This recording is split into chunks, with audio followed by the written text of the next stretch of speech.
Ampunkanlah aku, terimalah taubatku. Sesungguhnya Engkau Sang Maha Pengampun dosa.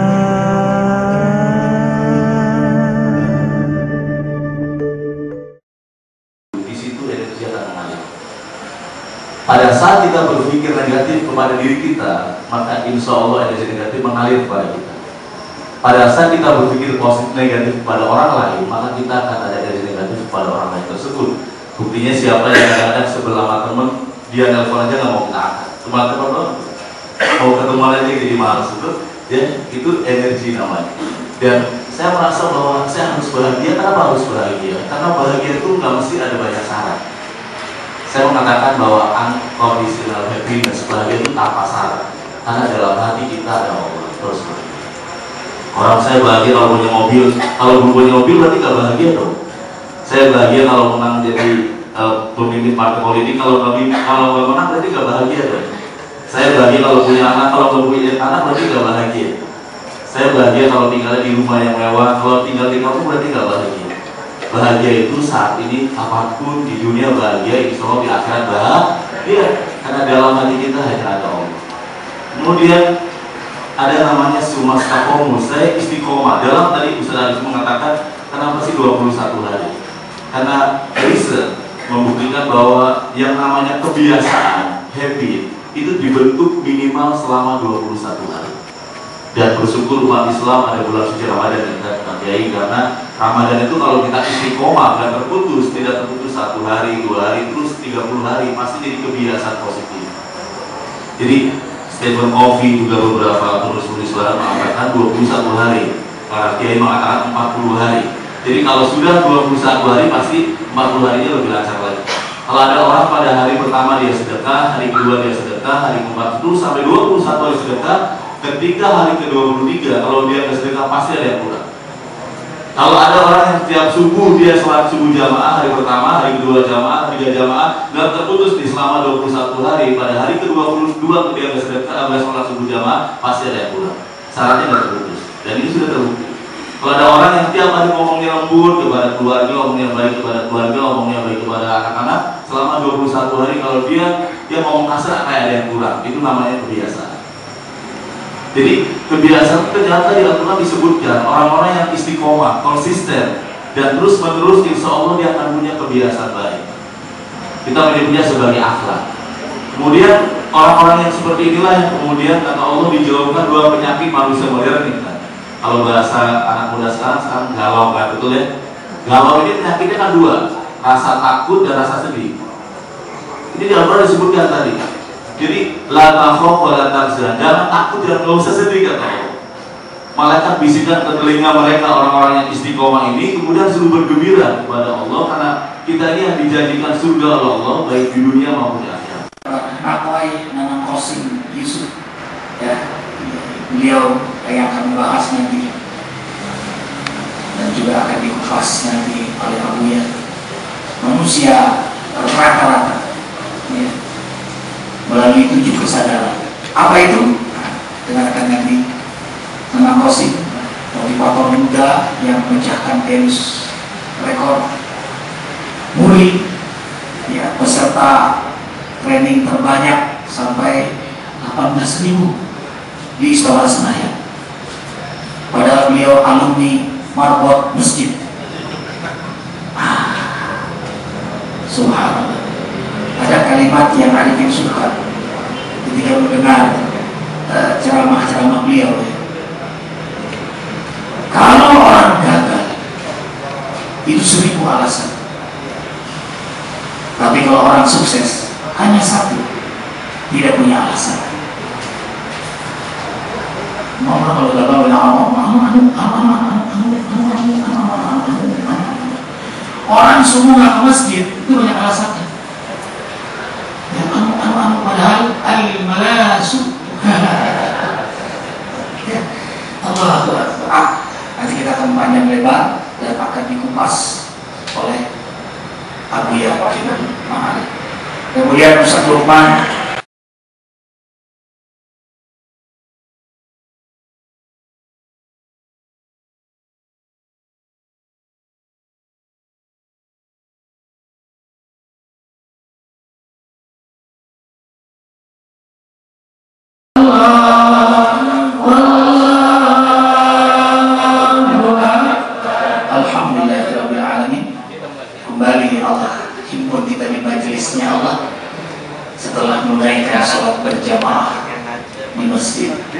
dilalui dengan zikir, kemudian kita sempatkan duduk di majelis ilmu.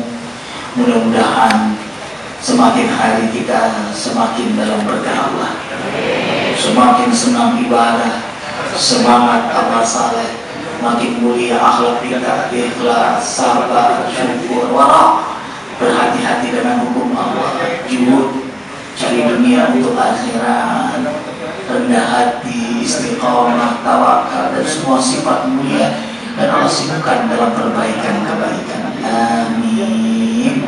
Saatnya, ikhwah, kita kaji bagaimana menjadi manusia rata-rata melalui 7 pintu kesadaran. Ini bukunya, motivator muda. Silahkan. Assalamualaikum warahmatullahi wabarakatuh. Alhamdulillahirrahmanirrahim. Sahabat teman yang ada di seluruh Indonesia dan juga di tempat ini, salah satu kekuatan dari manusia adalah kekuatan untuk memilih. Itulah kekuatan terhebat dari manusia. Jika malaikat tidak ada pilihan, jika iblis tidak ada pilihan, maka manusia punya kekuatan untuk memilih. Kita memilih menjadi manusia setengah-setengah, yang kadang baik kadang buruk, atau menjadi manusia yang mungkin buruk semua, atau menjadi manusia di atas rata-rata.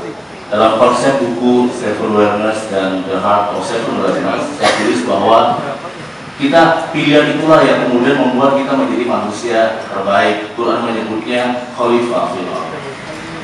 Karena kita terpilih dan ada 3 pilihan, mau menjadi manusia di bawah rata-rata, ekonominya di bawah rata-rata, imannya di bawah rata-rata, ya, mentalnya di bawah rata-rata, ya, semangatnya di bawah rata-rata, atau menjadi manusia rata-rata yang kadang-kadang up, kadang-kadang down, kadang-kadang khusyuk, pas, kadang-kadang baik, kadang-kadang buruk, atau memilih menjadi manusia di atas rata-rata. Kita berbuat baik pun karena pilihan kita, teman-teman. Kita memilih. Teman-teman datang ke sini pun karena memilih datang ke sini. Pilihan kita menentukan masa depan kita. Pilihan kita menentukan masa depan itu ada di akhirat nanti. Kita memilih dekat dengan masjid, menentukan masa depan kita juga. Kita memilih bersedekah, menentukan itu. Quran menyebutnya mereka adalah orang kadang-kadang manusia-manusia yang memilih manusia di bawah rata-rata. Mereka kelompok asfal safil itu, orang-orang yang lebih buruk dibandingkan semuanya tadi. Mereka yang kemudian kemuliaannya, kebaikannya di atas rata-rata, ahsanat taqwim itulah. Jadi dalam buku ini saya mengajak kepada semua bahwa kita punya pilihan. Power kita ini sebenarnya diberikan akal yang sehat, diberikan hati yang sehat, diberikan jiwa yang ikhlas, agar kita punya memilih dan kita punya pilihan. Waktu saya sulit menjadi seorang marbot di masjid, saya memilih untuk bersedekah, itu adalah pilihan. Waktu saya dibenci orang, saya memaafkan, itu adalah pilihan. Betul? Waktu saya kemudian dizolimi oleh sahabat saya, misalnya berbisnis, menipu atau apa, saya punya pilihan tetap merangkul atau membuang dia, itu pilihan. Waktu orang yang kita cintai menyakiti kita, kita punya pilihan memaafkan, itu pilihan. Karena pilihan itulah, karena kita punya kekuatan memilih itulah Allah kasih akal yang sehat, biar kita kemudian memilih dengan baik, tidak salah. Karena kita punya kemampuan memilih itulah kita diberikan hati yang jernih agar memilihnya benar, teman-teman yang saya benarkan.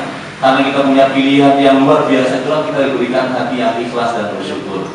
Maka hari ini sahabat-sahabat yang dimuliakan Allah, kalau kita memilih bersama orang-orang baik, bersama orang-orang yang bersyukur, bersama orang-orang yang ikhlas, bersama orang-orang yang rajin beribadah, rajin belajar, rajin datang ke tempat-tempat yang seperti ini, itu karena pilihan kita, insya Allah. Nah, soalnya di rumah kualinya kecil, nggak muat.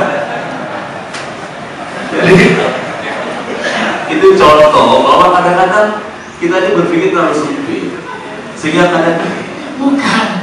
Satu orang berpikir gini, tuh orang mancing tuh kok pintar apa enggak sih? Ikan ditangkap, masukin ke dalam kolam. Kalau dia mancing di kolam yang juga bisa ditangkap gitu, nungguin seharian gitu. Allahu Akbar. Jadi dia berpikir bahwa wajahnya itu kecil, gimana cara masaknya. Kadang-kadang Allah tuh banyak gede besar gitu pada kita, rezeki ilmu, rezeki sahabat, rezeki uang. Kadang-kadang kita tertutup pikiran kita ya, terkunci. Ya, jadi dalam awareness pertama dari Ustaz Ridha Minta membahas 7 ini, dalam self awareness untuk menjadi manusia di atas rata-rata itu adalah kita selalu husnuzon, selalu berpikir positif. Nah, teorinya adalah di mana pikiran tertuju, di situ energi akan mengalir kepada kita. Itu poin pentingnya adalah itu. Jadi kemudian kenapa ada diskusi bahwa aku tergantung persepsi hamba-hambaku. Para guru-guru saya waktu zaman saya kuliah, kenapa ada Asmaul Husna? Ya, kita boleh Allah itu maha hukum, tapi Allah maha kasih dan sayang. Ya, itu kita punya persepsi, kita punya pilihan persepsi. Maka kemudian bahagianya orang-orang yang selalu berpikir positif, itu kekuatannya begitu luar biasa. Kemudian yang kedua adalah awareness of silence. Silence ini sebenarnya ketenangan hati, disebut dengan tafakur. Jadi kalau dalam teori psikologi, setiap ada stimulus, ada respon. Setiap ada aksi, ada reaksi, betul kan? Ya, misalkan ada anak muda lagi bawa mobil, motor, distimulus, disalip, itu sudah stimulus. Kadang-kadang kita pengennya merespon kan, pengen langsung membalas itu. Ketika kita difitnah, sedang distimulus, pengennya apa? Merespon. Nah, manusia di atas rata-rata, di antara stimulus dan respon ada ruang untuk Allah. Jadi pada saat dia mau balas dendam lagi, dia mengucapkan kalimat Allah Akbar. Itu namanya silent. Itu namanya tafakur. Jadi dalam rumusnya adalah di antara stimulus dan respon ada ruang yang namanya silent untuk Allah di sini. Pada saat dia mau nyalip lagi, apa-apanya saya salip. Dalam buku saya, Ustaz, saya menyebutnya ada namanya ambak. Jadi ambak itu singkatan dari apa manfaat bagiku. Kalau saya balas fitnah, ambaknya apa sih? Gak ada manfaatnya, ngapain? Ambak itu singkatan aja, kayak akoi gitu ya. Ambak apa manfaat bagiku? Jadi ambak, kalau saya datang ke pengajian Ustaz dan bilang ambaknya apa? Oh, dapat banyak. Kalau saya tidur, ambaknya apa? Itu adalah apa manfaat bagiku. Jadi kalau saya mau balas kepada dia, ambaknya apa? Oh, nggak ada manfaatnya buat saya, ngapain? Itu adalah manusia di atas rata-rata. Yang kemudian hatinya tenang, ya nggak mudah diprovokasi, kemudian nggak mudah dipanas-panasi. Ini menjadi mental bangsa yang begitu agung sekali.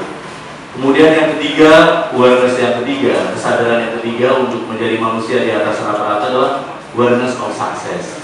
Jadi sukses itu menjadi fitrah. Ada orang yang suksesnya nanti di akhir, ada orang suksesnya dalam perjalanan doang. Tapi sukses yang sejati adalah sukses yang memang modalnya adalah cinta kepada Allah. Itu pasti bahagianya dalam perjalanan dia bahagia, di akhirat dia bahagia. Kalau sukses modalnya adalah cinta kepada Allah, di jalanan menuju sukses dia happy, di akhir juga dia happy. Bukan seperti ya, kalau kita lihat mental bangsa Indonesia, coba teman-teman, kita beli satu kepiting, taruh di ember, dalam waktu 1 menit langsung naik kepiting. Tapi beli 5 kepiting, taruh di ember 3 jam sudah naik. Pada saat ada naik satu, yang lainnya pegang kakinya, lu mau ngapain sih, sini aja lah. Jadi kalau mental bangsa Indonesia seperti ini, gak bisa maju. Jadi kita harus punya jiwa sukses, senang melihat orang lain sukses, senang melihat orang lain maju. Jangan kemudian ada orang yang kalau sendirian dia maju ketika jamaah nggak bisa tuh. Katanya orang Indonesia itu kalau berjamaah bisa, kalau jamiah nggak bisa, kalau berorganisasi nggak bisa, berantem. Tapi kalau kemudian sholat jamaahnya bisa, kita buktikan bahwa kita juga bisa bersama-sama. Jadi kalau kepiting tadi satu naik bisa kan? Kalau 5 dibukti 3 aja mulai naik, yang naik satu yang lain ngikut kakinya, udah di sini aja lah, santai aja dan sebagainya. Jadi sukses itu adalah modalnya karena cinta, pasti lebih bahagia. Kepiting satu, kalau 2 adem galon dia. Itu benar, ya itu benar, ya. Mana letas sendiri dia cari lagi, ya. Kalau 2 ya. 4, apalagi 4 antem ya. Subhanallah. Kepiting aja ngajarin coba. Subhanallah. Apa lagi? Terus yang keempat adalah awareness of soul, jiwa. Sebenarnya saya terinspirasi oleh pernyataan Ali bin Abi Thalib yang mengatakan bahwa orang sukses itu adalah orang yang pada saat lahir dia menangis, dirinya tertawa. Pada saat telah dia meninggal, dia ruhnya tertawa, ribuan orang menangis di dalam dia. Sehingga ukuran sukses orang adalah nanti katanya pada saat hari kematiannya, berapa orang yang mendoakan dia karena kebaikannya. Saya ada dalam buku saya tulis bahwa orang-orang baik itu pasti semuanya akan mati, tapi kebaikannya akan hidup selamanya. Yang membuat kita lebih lama itu kebaikan kita, amal soleh kita, betul. Dalam buku saya tulis ada 7 tingkatan jiwa manusia, dari mulai nafsul amarah sampai nafsul mutmainah, nafsul radiyah, nafsul mardiyah, sampai terakhir nafsul kamilah, jiwa yang sempurna. Apabila kita dalam buku ini ada 7 tingkatan jiwa manusia. Jadi ketika seseorang mencapai jiwa yang tenang, di Quran disebutkan wahai jiwa-jiwa yang tenang, kembalilah kepada Tuhanmu dengan hati yang puas lagi diridhoinya. Masuklah dalam kelompok hamba-hambaku, masuklah dalam surgaku, kata Allah. Itu disebutkan. Jadi ketika jiwa kita tenang tuh begitu nikmatnya hidup ini. Dalam buku saya menyebutnya dia menemukan living moment to moment. Living moment to moment itu menikmati setiap episode hidup. Pada saat dia mandi, dia menikmati airnya, subhanallah. Pada saat dia makan, dia menikmati makannya. Pada saat lagi sholat, menikmati sholatnya. Pada saat dengan anak, menikmati keberadaan anaknya. Pada saat dia ngajar, menikmati murid-muridnya. Pada saat dia dengan pasangannya, dengan istrinya, menikmati keberadaannya. Itu yang namanya khusyuk. Itu namanya dalam bahasa training saya living moment to moment. Menikmati episode hidup yang luar biasa. Allahu Akbar. Menikmati episode yang ada. Masya Allah, menikmati. Indah kan? Selama kita lewat-lewat, gitu. Kenapa kuat kita duduk di sini? Berjam-jam loh kuat. Kenapa? Menikmati. Makanya kawan-kawan saya nikmatnya. Itu menikmati. Wah, itu menikmati. Makanya dari dahulu kita lihat ada kawan-kawan yang sudah mulai saking nikmati. Itu menikmati. Senang. Kenapa orang zikir sampai nangis? Orang lain yang ini tertawa, kenapa untuk zikir nangis-nangis? Dia nggak tahu bahwa yang sedang zikir menikmati, dia udah nggak peduli. mau dipuji atau dihina, ada televisi atau tidak, ada kamera atau tidak, ada orang atau tidak, dia sudah istirahat, menikmati. Makan penuh dengan dia. Penting-penting itu diulang-ulang, menikmati. Ada orang punya istri tapi nggak menikmati istrinya, anggap biasa-biasa aja gitu. Waktu pacaran cium-cium, tak, begitu nikah, tapi ibu-ibu di sini salehkah semua?